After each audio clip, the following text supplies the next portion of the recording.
Right now, investigators are gathering over in France. They're getting their team back together. There will be a protocol established for how they're going to look at this piece, and then they'll start into it. It'll be a detailed process, and they'll be looking for evidence from that piece to tell them or to see if they can find out if it fills in any gaps for them.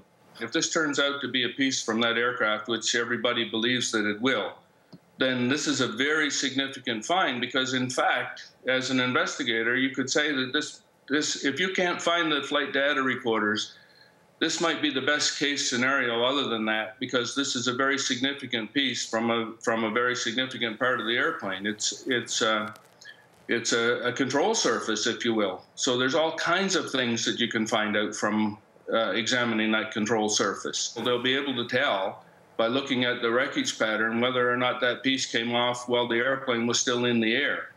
If that were to be the case, then you could say that the airplane crashed in uncontrolled flight because it got beyond the capability for that piece to stay with the airplane in flight.